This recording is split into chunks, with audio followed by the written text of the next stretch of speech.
Бүгін бисмиллахиррахманиррахим деп биогумус илеуді бастадық. Ғалияш ханым екеуміз.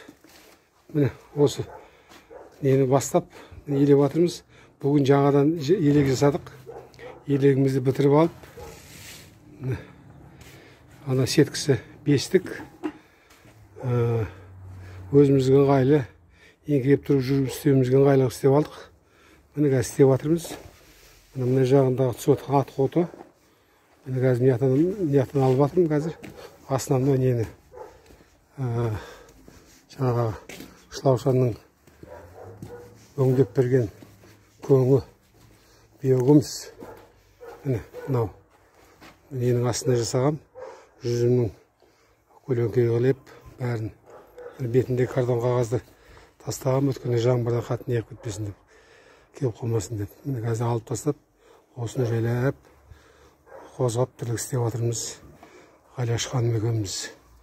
Міне осындай балдар тірлік, туған туысқандар, жекжат жұраттар, бауырлар.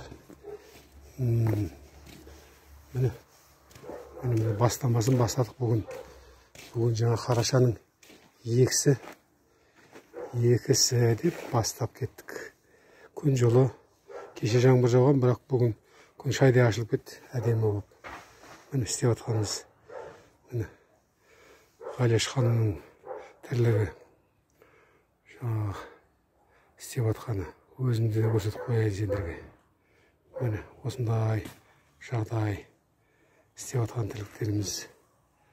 Міне ағайындар. Міне Ғалияш, сіз не айтасыз? Сіз айтсаңызшы. Балдарға айтасыз ба? Міне тірліктеріңді істеп жатқанын айтып қойсайшы бір жақсылап. Міне. Міне. Биогумусымызды илеп жатырмыз.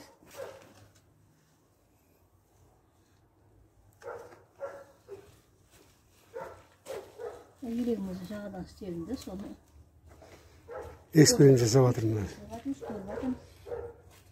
Қалай болатын. Ана биогумустан несін көрсетіп қойса, қолыңа салып, ар жағында дайындалғаны мына биогумусымыз.